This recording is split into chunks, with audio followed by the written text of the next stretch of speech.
It's because it's a challenge and it's hard and it's scary. And that's the bit where you always doubt yourself in anything you do. Hopefully everyone listening, I hope everyone smashes it. Oh, definitely out of my depth. Definitely out of my depth. I don't think I've actually thought about it.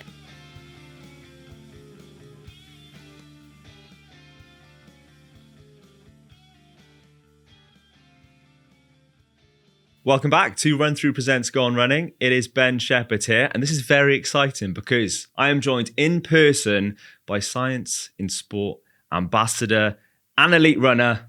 It's Holly Archer. Let's give Holly a cheer, everybody. Thanks for having me back. Well, let's start there because this isn't your first time on Go On Running. I actually listened to our last episode on the way down to where we are right now, which we'll get into as well. No. Oh, no, she knows Feels like what a year happened ago. on that episode. Yeah. Tell us what you've been doing today. Yeah, so we have done a full kind of behind the scenes but realistic day in the life of training, which has been amazing actually because the whole team have come to my hometown. So that doesn't normally happen, and I live in such a kind of a different place. I don't think many people have been here, but I thought, you know what, we'll just do everything how I normally do it and show everybody the forest and different places because I don't think they've been seen before, some of the places you go to. So yeah, we've done a full day in the life, what training looks like right now, what we've got ahead of me, what's kind of been behind me in the last couple of weeks. But yeah, it's been a busy day, but that's what it is for an elite athlete, I guess, especially when you're doing a marathon. So you're going to be able to see that full episode, by the way, on the RunThrough YouTube channel. So make sure you can subscribe to that now.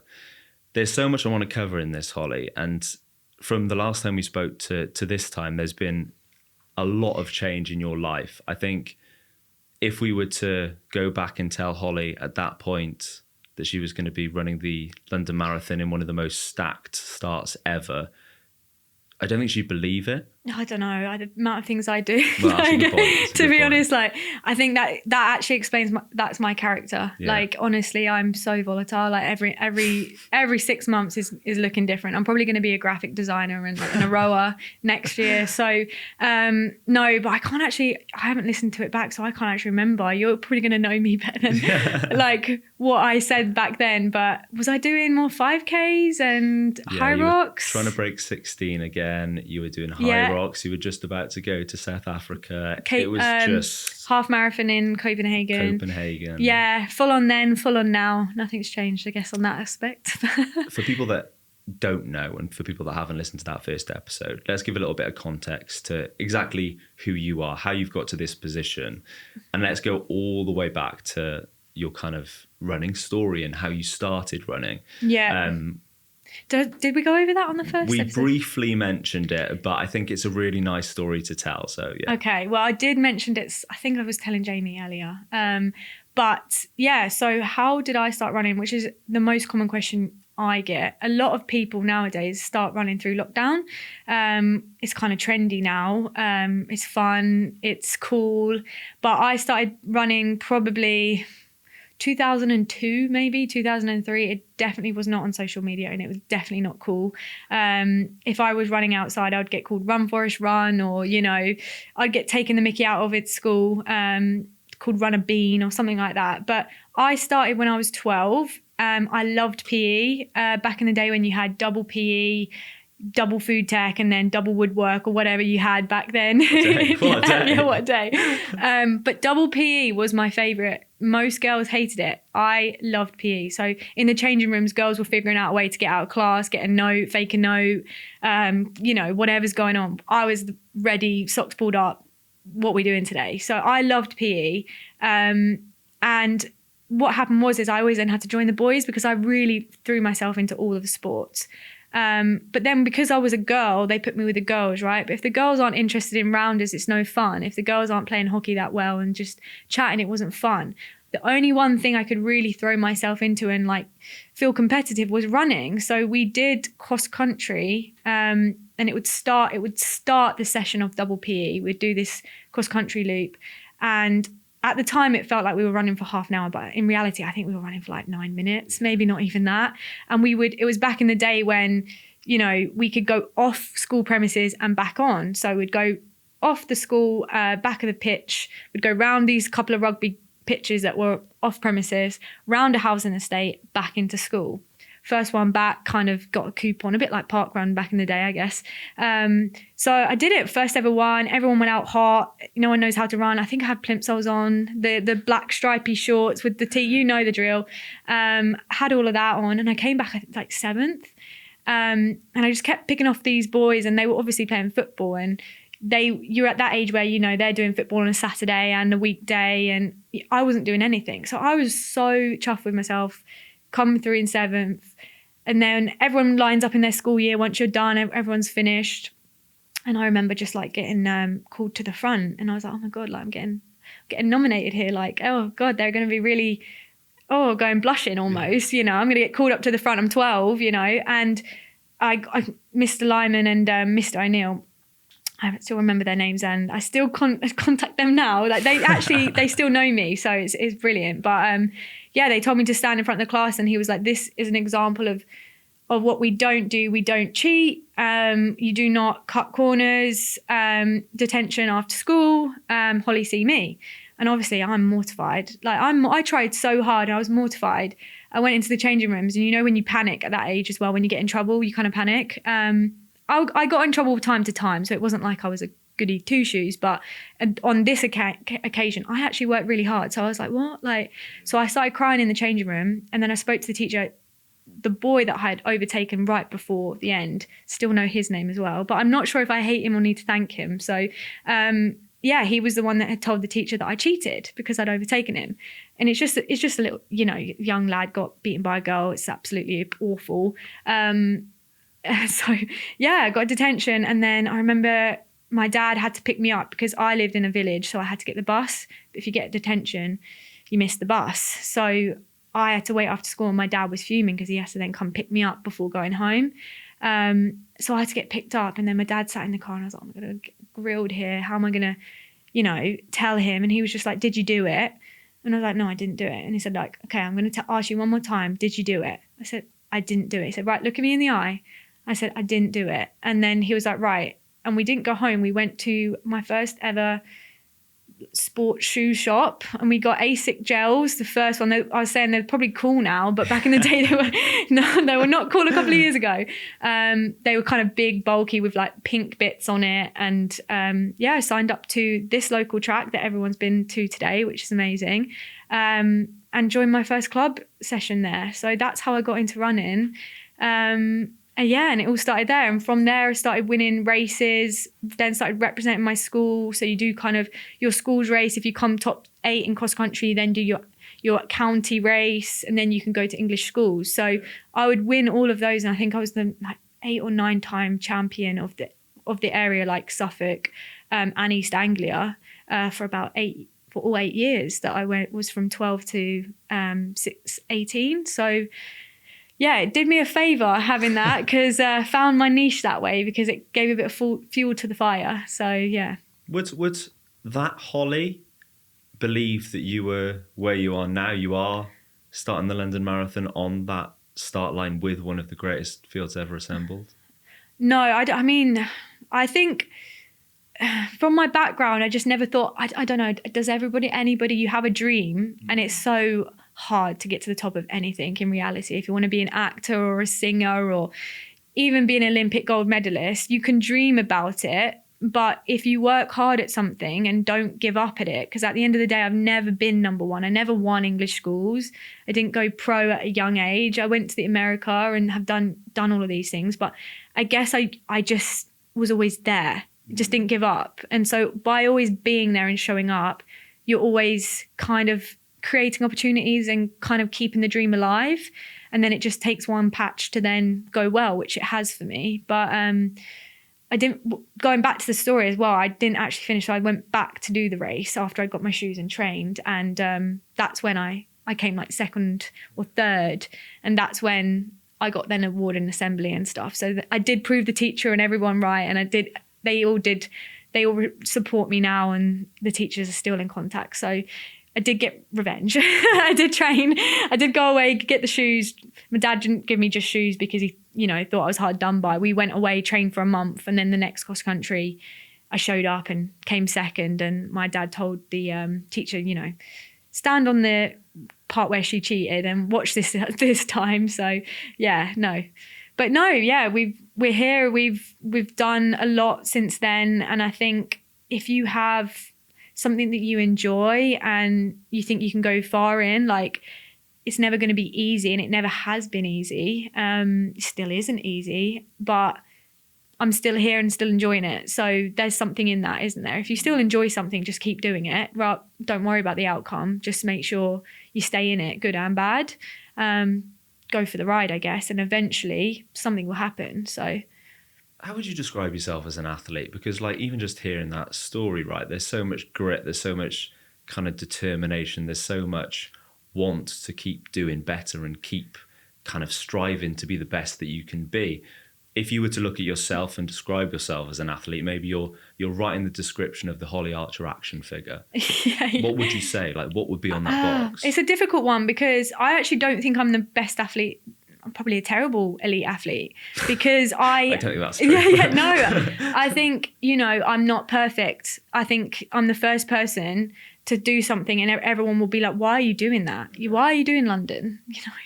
Why are you doing a high rocks? Like, I'm the first like, people will be like, that's probably not a good idea until I do actually do well at it. And then all of a sudden, that's a brilliant idea. So I don't stick to the book.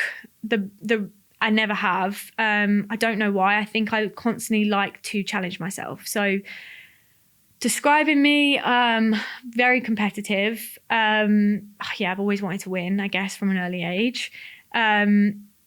I like to push myself. I like to see how far I can get. And I kind of think I like to see the hard places. Like, this is going to be a really hard challenge, like London. But I'm going to learn so much in the process. And let's say I don't win, I still think I'll get a lot out of the training. I've never done it before. I've never trained for a marathon. Therefore, even if I don't do another marathon again, I know how to train for a marathon. Like, maybe all of the VO2 work, the mileage will then go and help me with a 5K or a 10K or a high rocks. It's interesting because I recently did a 10K this weekend on really heavy legs, marathon legs, and ran the fastest I've ran in 2 years. So that's interesting because when I've trained for a 10K or a 5K, I've been a bit slower. So maybe the VO2 stuff is helping, and now I know to maybe incorporate that going forward. So never gone over 16 miles until January. So, there's a lot of new things that I've done that are going to then either help me be a better athlete or not. But yeah, it's a hard one describing myself. I don't know. I'd say just competitive, driven, and doesn't know the word no or you can't do it. In fact, it probably motivates me more if someone says you can't do that or you shouldn't do that. I would probably try it anyway and fail at it to be like, yeah, you're right. Probably shouldn't do that, but I tried it. I think it's difficult, right, when you've got kind of this identity. And I think for a lot of your life, you were this 1,500 metre runner and everybody looked at you as, a very successful 1,500 metre runner. Like, obviously, the accolades speak for themselves. But now to just move into something else, and I feel like that's something that you like to do. You like to try new things. You like to move into other spaces.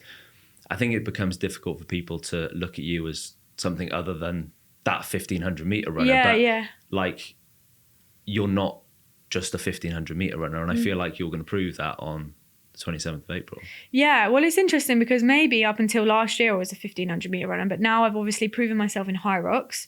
I've made kind of a name for myself in that space, and I had done a couple of half marathons. So I think I am not trying to write myself as a specific person that does a 1,500. I'm Holly Archer that will try hard at any event and do as much as she can to do well at that event. So it doesn't matter whether it's a high rocks, a marathon, an 800, a 1,500, a 10K, whatever it is, I want to give it my best go and see where I land.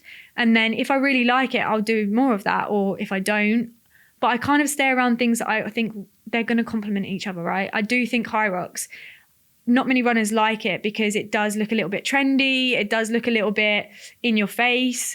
However, it's hard. It's hard. And that's why I kind of like it. To run after, doing a ski erg as hard as you can and you want to throw up, and then you've got to try and run a 330, 320K.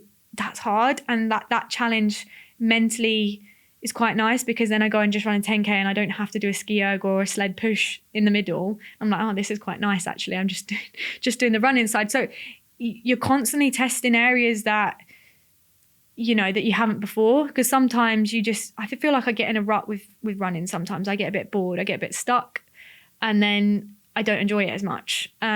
So it was nice to do the high rocks. It was nice to do the marathon, because maybe I've got to a point where I'm like, right, I need to find what I want to do now. Like, let's try and challenge myself here and let's see where I land in the process. So I'm not saying I want to be a marathon runner, but I'm training my endurance to, at the end of this block, to be like, right, now what should we focus on? Now what do I want to do? So yeah.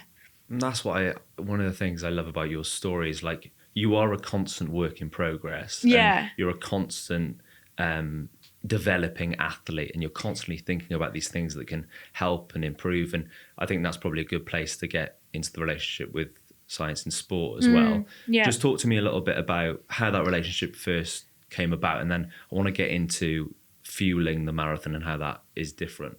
Yeah, so I think Science and Sport reached out to me maybe a year ago now, not even a year, maybe in June. But I always use their products, and I think the relationship between us, or the why we work, is I could go maybe with any brand if I wanted to. You know, brands send you stuff if you're got a following or whatever. But I think I've always been about when Science and Sports have been about. So that's not a new brand that looks good and is cool and is doing well on social media. I think when I was running in plimsolls at 12-year-old, you know, Science and Sport was probably one of the first brands that as a junior I kind of noticed. So I'd always used the product anyway. And for me, it's been there when I've started. So I think it's a bit, it links with me. Like, I'm not one of these lockdown runners, no offense to the lockdown runners, but they only see what was there in lockdown, right? So what was booming since 2020, whereas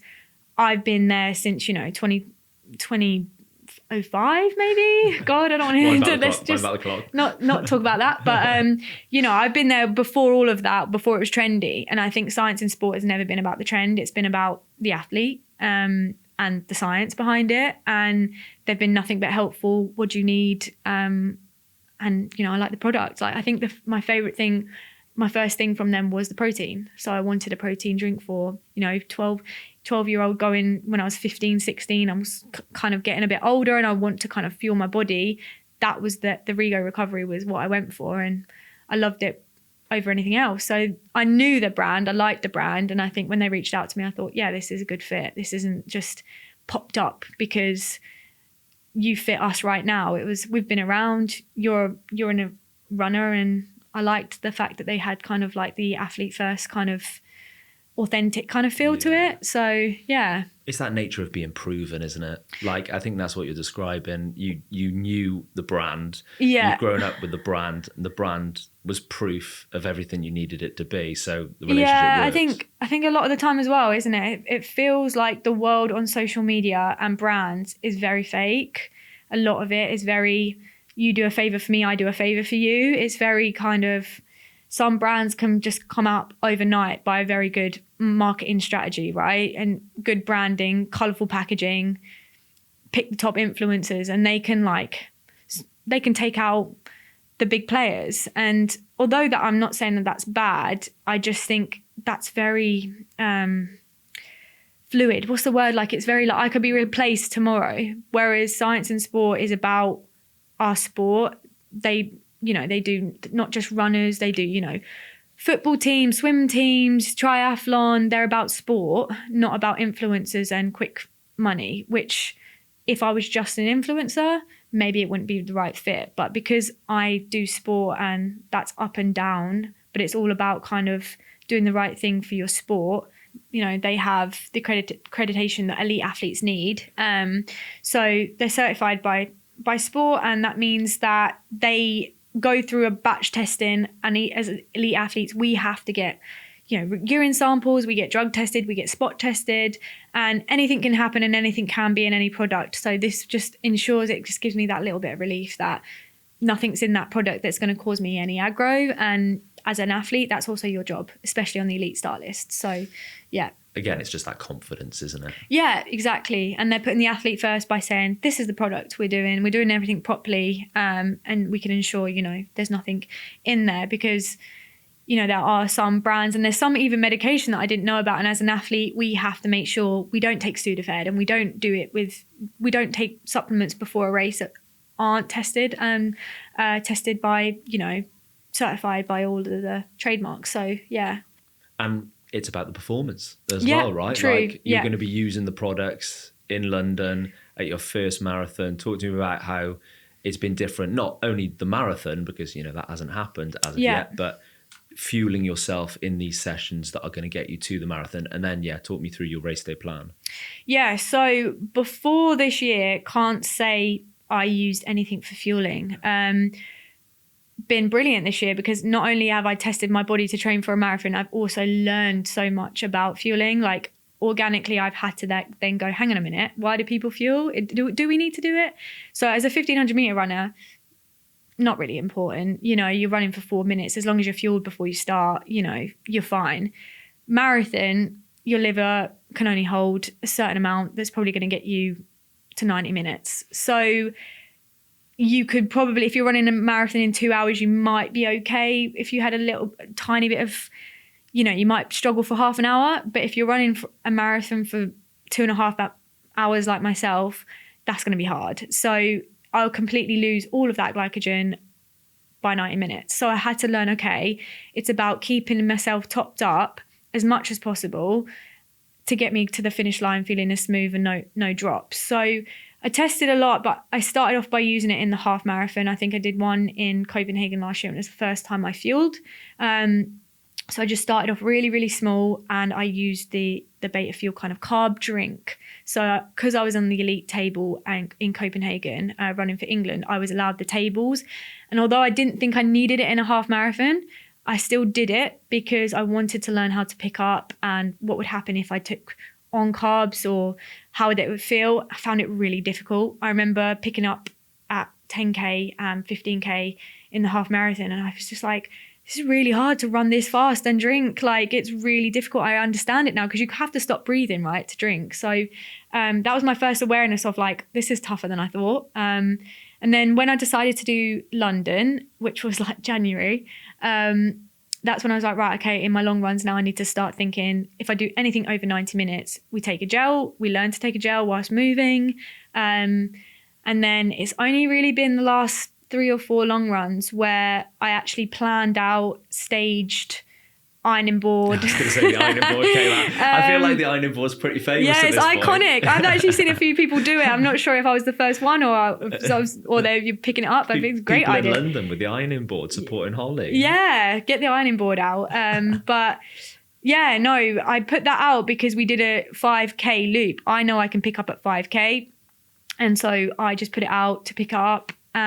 It's the right height that way, because I need to learn as well. It's hard to, you don't want to knock it over. Going at that pace, you can just knock over people's drinks, right? So I had to kind of learn that as well, and testing out a few things. And it was interesting because then I could change it and trial and error. But because I did do my research, I think I got it okay first time. So what I'm doing, there's not much out there on fueling for a marathon, because I think everyone's so different. You different sizes, male and female, different body weights, different fat and muscle, different times, different intensities.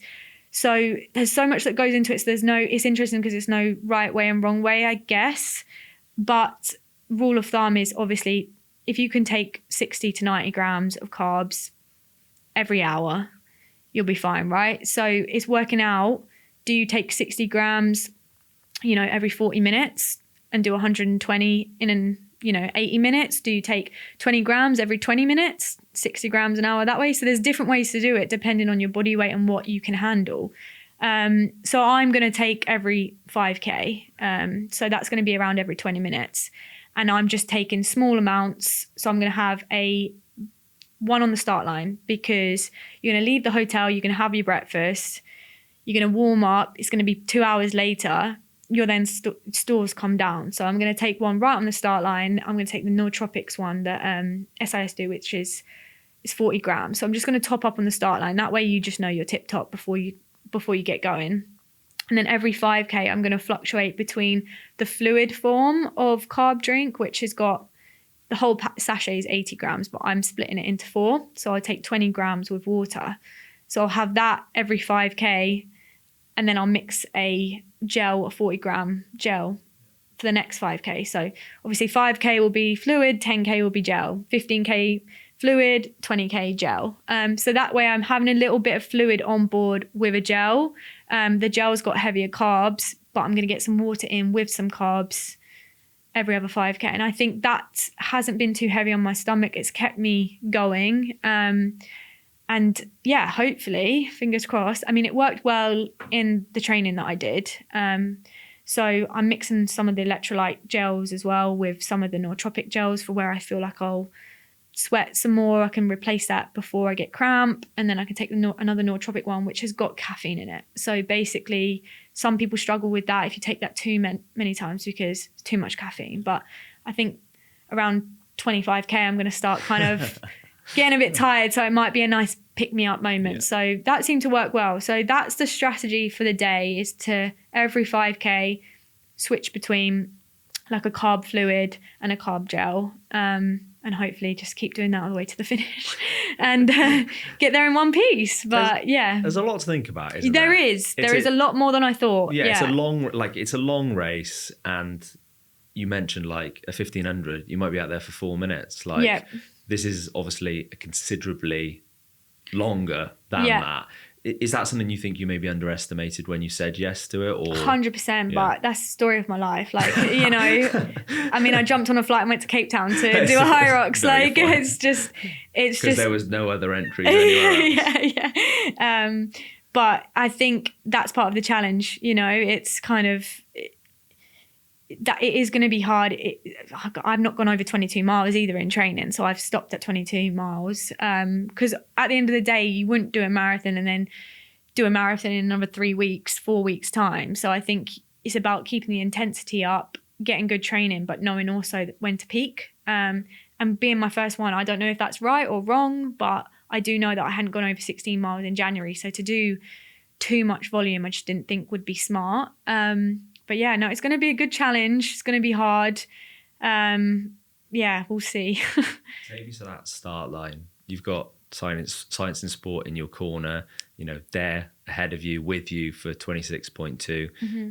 But how do you think, because I mean, you don't know, you haven't done it yet, but how do you think you're going to be feeling standing on that start line surrounded by the fastest women in the world?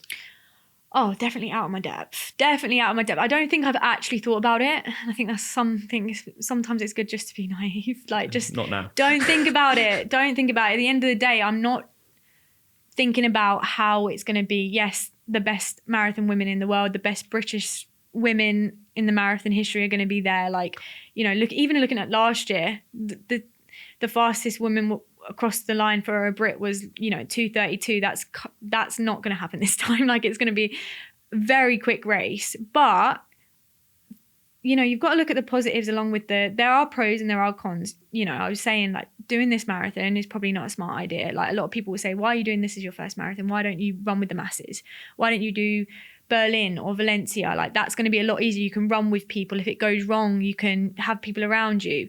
But no, I'm doing my first marathon, probably solo for the majority of it, because those elite women are going to go off. Like, they're going after the record, and that is none of my business at this stage in the game. I am thinking about running a hard marathon for me.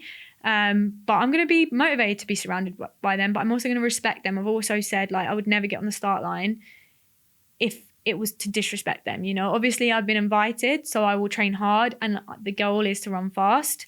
And I respect, you know, they go away at altitude and sell their soul to it. And it's hard. I've done that myself. You don't have any other life. You don't have, like, right now I have my family, I have my friends. I've still got a bit of other things going on, right? Which is you have to sacrifice that to go and do what they're doing. So it's going to be amazing to be around them, see their dedication, see the speed at which they go, and to see the limits that they don't stop, you know? So that's one thing I do like, is like sometimes you think, oh, it's not possible to go any faster. But these girls are doing it. So I love being around that. It's gonna be interesting. Yeah, it's gonna be trying to stay calm. I've been told to keep the first 5-10K like controlled and not get too excited. I haven't pictured it too much, but going through training, I've become to have a better idea about what I want to do based on pace, right? Because you've got people going after different times. I think there's now 18 women on that start line. And a lot of people don't know that we start and then half an hour everybody else starts. So I could be completely solo for 26 miles if I stick to my game plan. I'm not sure if I will get a pacer or not yet. I think that will be decided in the elite meeting the night before, like what the paces are, who turns up, and what people want to go for. So the elite athletes will say, I want this pace, I want this pace. And the paces will be divvied out based upon the wants. So if there's somebody that's going for something similar to what I think I can handle, I'll go for it. If that's far too quick, then I'm going to pull back and just run my own race and be smart for the first half, because marathon isn't won in the first mile. Does being on your own, does that scare you? Yeah, it does. But I've trained a lot on my own actually at the moment. So I have practiced kind of doing some of the longer sessions with the guys, but even the guys will be a little bit ahead of me, which has been good because they pull away like they would in London. And I have to stay on it and get through the session. The biggest session I've done was 4 times 5K. And oh my God, as a 1500 meter runner, like I think my worst session as a 1500 meter that I used to like think, oh my God, this is a really big session, was like 6 by 600 or something like that, you know? You're like, whoa. Yeah. So I think doing like 400s was my favorite kind of middle ground, like distance to train. So to do 4 times 5K was tough. It humbled me a lot as well, especially on the last rep. The last rep does not feel like the first rep at all. Like you are fatigued at that point. You've done an hour and a half of hard running. So it was an interesting session, and it definitely gave me the idea of that race feeling towards the end. So yeah, practicing that stuff, being on my own, I'm acting like I won't get a pacer and no one's going to be around me, and I'm kind of mentally preparing for that. So if you prepare for that and then the scenario is better, then great. But right now I've prepared to be on my own from the start, be smart, and probably won't have many people around me, but hopefully the crowd will be top tier. So yeah, I'm going to rely on them, and hopefully they have their ironing boards out or something to spur me on. So, we're going to get some questions in a second. Yeah. Just one more before that. Have you, from January to this point, have you ever in a training session, you know, when you're going through logistics, at any point thought, I've made an error here? Oh yeah, at least once a week. Okay. At least once a week. Usually on a Sunday, right when I'm about to start the long run. No, yeah, all the time. But it's because it's a challenge and it's hard and it's scary. And that's the bit where you always doubt yourself in anything you do. You know, it's fear. Fear has to be present in order to get better. So it is scary. I do doubt it. You know, I'm not going to just walk into that race. It's not all going to go flying perfect. I'm not going to win it. That's not going to happen.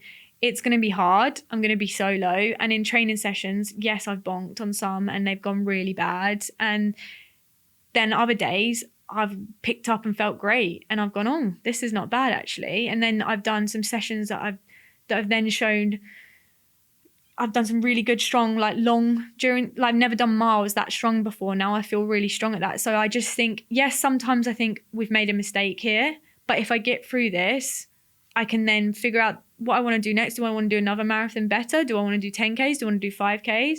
And I can use whatever has happened to make me a better athlete. And I think you've just got to think I don't know what the perfect result would be for London for me. Maybe perfect result would be a phenomenal time with perfect conditions, a pacer the whole way, and didn't hurt a bit. That's just not going to happen, right? So you've just got to think the worst, accept it, and then try and do better than that, and then you'll win, right? So you'll win whatever you're looking to do. So my goal is to do a very good time on my first one out. I potentially will be solo the whole time. It's going to be hard. I've never gone over 22 miles. I'm going to just try and stay strong the whole time. If I do that, it's a win. So yes, I'll have doubts that it's going to be hard in places. And yes, there are potentials for things to go wrong. Like I could blow up, I could get cramp, but there are also things that could go right. So, you know, we're going to see what happens. But yeah, I do doubt myself quite often. It's quite normal. I feel like you're excited to find out. That's the vibe I'm getting. Like, Yeah. even though there's fear, even though, you know, it's obviously the unknown. We all know that you've never run a marathon before, but everything you're saying, it's almost like that excitement to just find out what's going to happen. As well, the thing is if you ask me to run a marathon tomorrow, I can. Like, I can run a marathon. I think everyone can run a marathon, but at what pace? That's the scary part. Like, what pace, what pressure, the intensity are you going to put on yourself? And by putting myself on the elite start list, I'm saying I'm going to hurt. Like, I'm not here to do my first marathon in the championships to just see what happens. Like, I want to see, here you go, do what you do the best you can. Let's see what happens. Kind of throw everything at the wall kind of thing and see what sticks. And I think that's the attitude that I have, because that exposes you the most, and that's the scary part. But I think if you can get past the part where you just don't care about what everybody else thinks, because you're doing something that they potentially have never done, and either they'll respect you or think you're an idiot, but either way, it doesn't really matter, because I'm doing something that I want to find out. So as long as you can figure out how you don't care about anybody else's opinions, because I think to begin with, in the early stages of my running, I think I just cared too much about everybody else. Like, oh, Holly, is that a good idea? Like, why would you do it at the elite start? Like, why wouldn't, let me just, you know, if you don't care what they think, then if you took away everybody spectator and you took away all social media, what would I want to do? I'd still want to do the marathon. I'd still want to see how I would do, right? So that's the main thing. Yes, they're going to be people there to judge, but they're going to judge you anyway. So, and that's such an important lesson. Yeah, if you can get past that, the fear of judgment, you'll be fine, because all running is to do good. You're just trying to do good for yourself. You're trying to push yourself and test yourself. So none of it is bad, not really. Anybody that thinks you're doing bad, like, doesn't get running, because running is a challenge physically, mentally, everything. So anybody out there running and giving it a go, they're doing great. So it doesn't matter where you start, but for some reason elites struggle with judgment more, because there's a perceived effect that they have to be phenomenal, right? But they're human. We're human. It's like there's pressure there, isn't there? There's outside pressure. It's your job. Yeah, if you're on the elite start list, you have to do something amazing. You know, you can't mess up. You know, you can't stop. You can't make any mistake. You know, you can't. So there is that pressure aspect, which is why I think what I found is, like, a lot of people think that elites are really different from everybody else, but we're not. We're exactly the same. Like, pressure exists probably just as much as it does for everybody else. Like, we struggle just as much. So yeah, I'm doing it for all of that, just I want to show people, like, you can come from different sports, you can do high rocks at the same time, you can never do a marathon, but you can still get on that line in front of everybody and do your best. And you don't have to win, you just have to do your best and make sure you've trained to do that, you know, and earn your right to say, I did everything I wanted to do. This is how I've done it. I'm proud of it, you know? The brilliant thing about this and this record and this day that we've had today is that people are going to be listening to this and it's marathon week. Like, people are literally going to be hearing this in their ears thinking, I'm going to London, I'm going to Manchester. And we've mentioned a couple of kind of relatability points, I guess, to people that will be running. But what would be your advice as a first-time marathon runner to those people standing on those start lines this weekend? I think there's a lot to go into it. I mean, this is the week, you know, this is going to be aired the week of the marathon, right? And I think that is the most important time, just to switch off. Like, work is done. Don't panic. Don't overthink it. I think this time we all panic. Like, I'm panicking. I've never gone over 22 miles. Like, I've not done it You're either. Not panicking. But, you know, I think my advice would be, like, time to challenge yourself. Just have the mentality. You signed up this for a challenge. You know, whenever you signed up for it 16 weeks ago, a year ago, you know, you wanted a challenge. You wanted to do that. That remains. And that's happening. So now it's about, like, believing why. I think the strongest thing is not what you've done, it's why you're doing it now. Like, you've done the training, you may have had some hiccups. I had a chest infection for a whole week. Nothing's perfect, and I'm sure 99% of the people doing the marathon didn't have a smooth, they've not hit every single session every single day. They've not ticked every single box. Like I definitely haven't. There's at least been, once a week I've missed a session, changed the session around, or bonked on a session, right? So it's not been perfect. And I think don't get on that start line thinking I missed a week or I've had an injury. Get on the start line going, why did you sign up? Yeah. Remember why you signed up, and then have a good attitude, because if you're thinking anything like, oh, but I missed that week, that's gone, that's done. That's not going to help you. You have to have the best attitude on that start line. Like you have the whole way, I'm going to tell myself, you've got this. Even if you haven't, gaslight yourself. Like you've got this because you signed up for it. You said you were going to do it. So go through with it and stay positive. Like it's going to hurt. It's going to be bad. You know that. We all know that. We signed up for that. So I think my message to everybody is get on the start line, know your why, tell your why to somebody else, and know that if you think of one negative thought, quickly find a solution to get rid of it, or quickly find a counteractive message to tell yourself. So if I'm in that race and I'm hurting like hell and I want to stop, quickly tell yourself your why. No, I'm doing this. I signed up for it. I want to see how fast I can go with my first marathon. Let's go.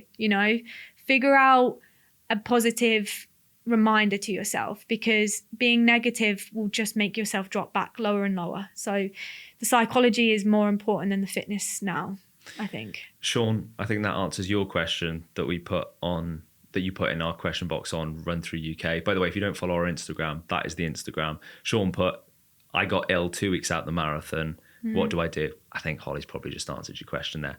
I do have a few more questions, and we'll go through a few of these before I want to ask you one more about the finish line, but we'll talk about that in a second. Lucy Lou 250, shout to you, Lucy. How do you deal with racing on your period? Does it affect your energy levels? Oh, I love that question, because I've been getting that a lot, and I've actually been researching into that a fair bit. If you come onto your period on race morning, that's the best day to have it, because you have the highest testosterone as a female. So if it's race morning, you have it, you're fine. Just sort yourself out, get going, don't worry. If you're feeling bloated before it or after it, from me running previously, it's just about controlling your diet, trying to eat a bit more calories. Obviously, race week, we're going to be eating more calories with carbs anyway. But what happens is the body is under stress. Like the woman has all these changes going on that consumes energy. So you forget about that. Like a change in your body means your body is using up energy to sort itself out, right? So that's why you want calories. That's why you want this comfort food.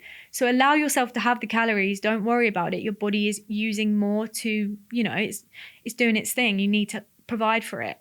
So I just make sure I just listen to my body, hydrate more, keep your fluids up.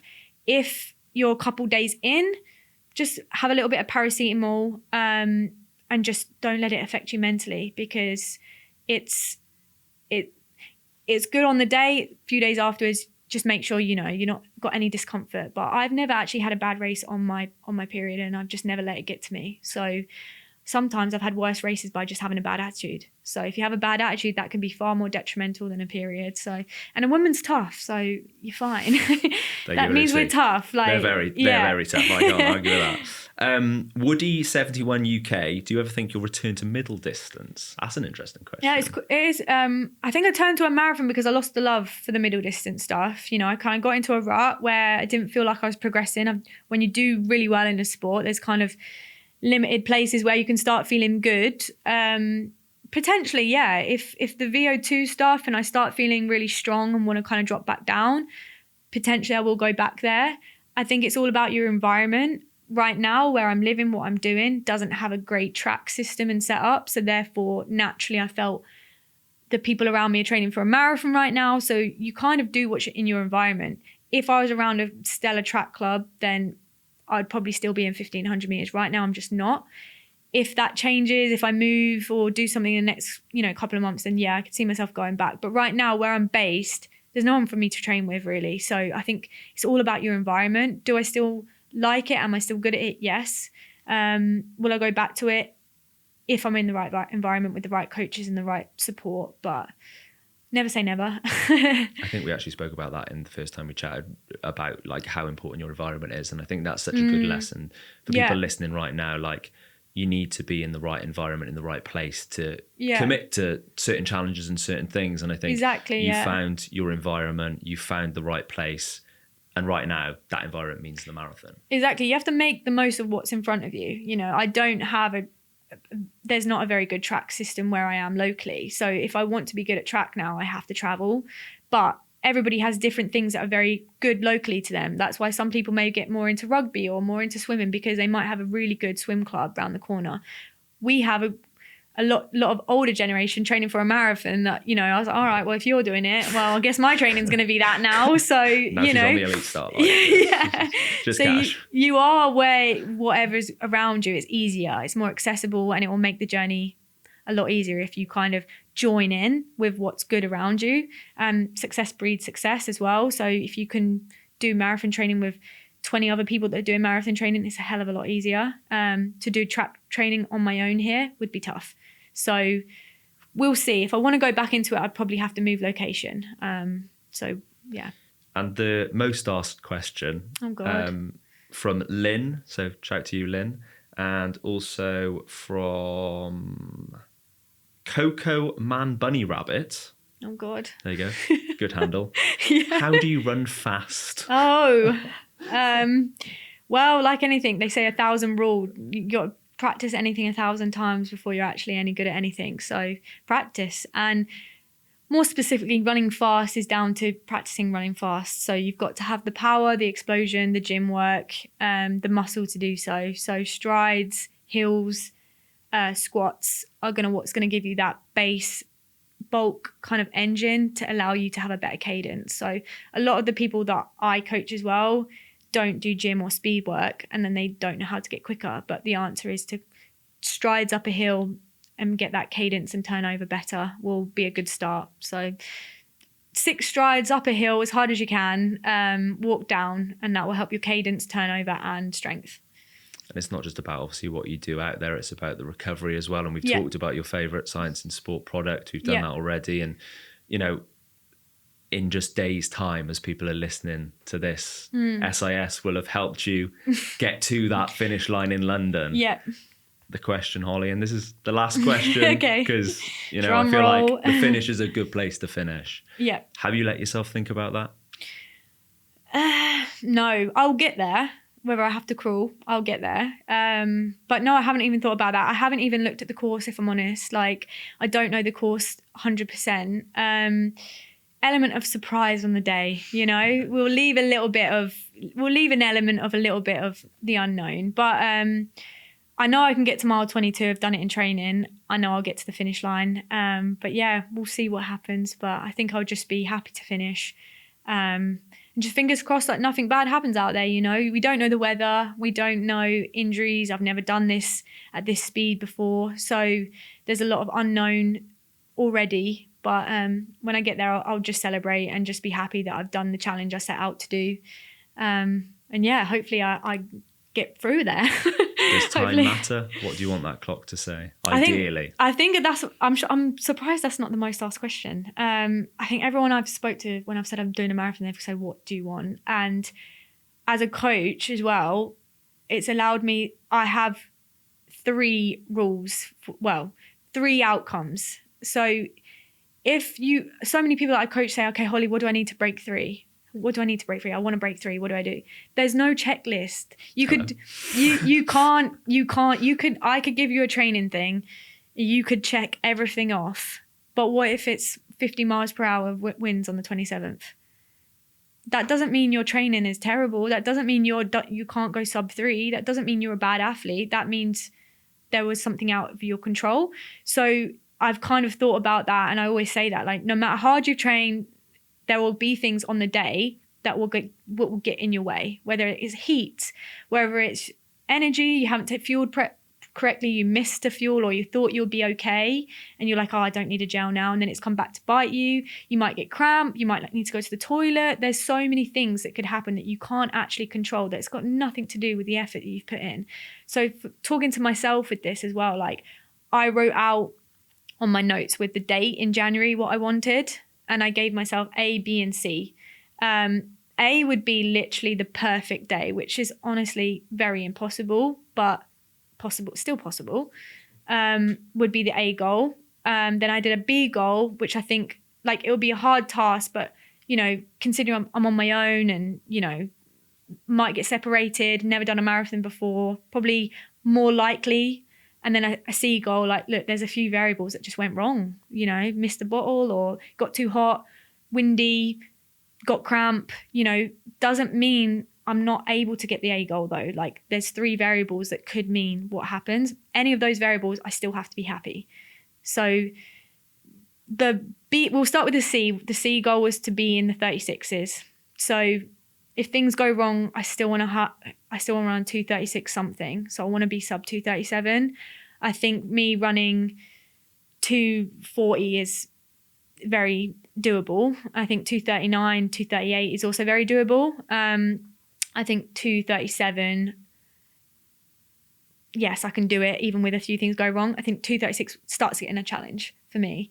Then B goal would be to go sub 235. Again, I think that would be 234 something will be remarkable for my first marathon. On the elite style, it's probably, and you got to think I'm solo running. So I think that would be like what I really, really want to get.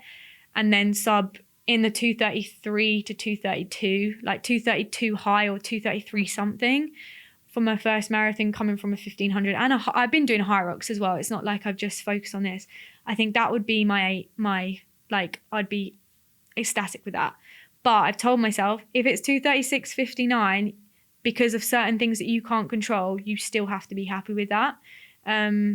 You can't control wind, you can't control illnesses, you can't control cramp, like you can't. So if those go wrong, at the end of the day, time will get added and you still have to be happy with it because it's not your fault. If everything's perfect and it still goes wrong, then maybe, you know, you can be unhappy. But if I've got 236 something, I'll be happy. So that's the goal, I think.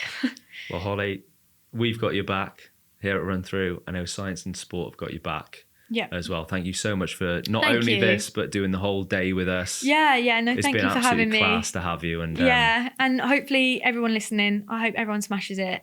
I'm just as nervous as them and it's tough for everybody. So yeah, it's one thing nice about running is we're all there for each other. So it's nice to kind of be there for each other and know that it's tough for everyone. And that's what I love about the running community is there's no judgment really.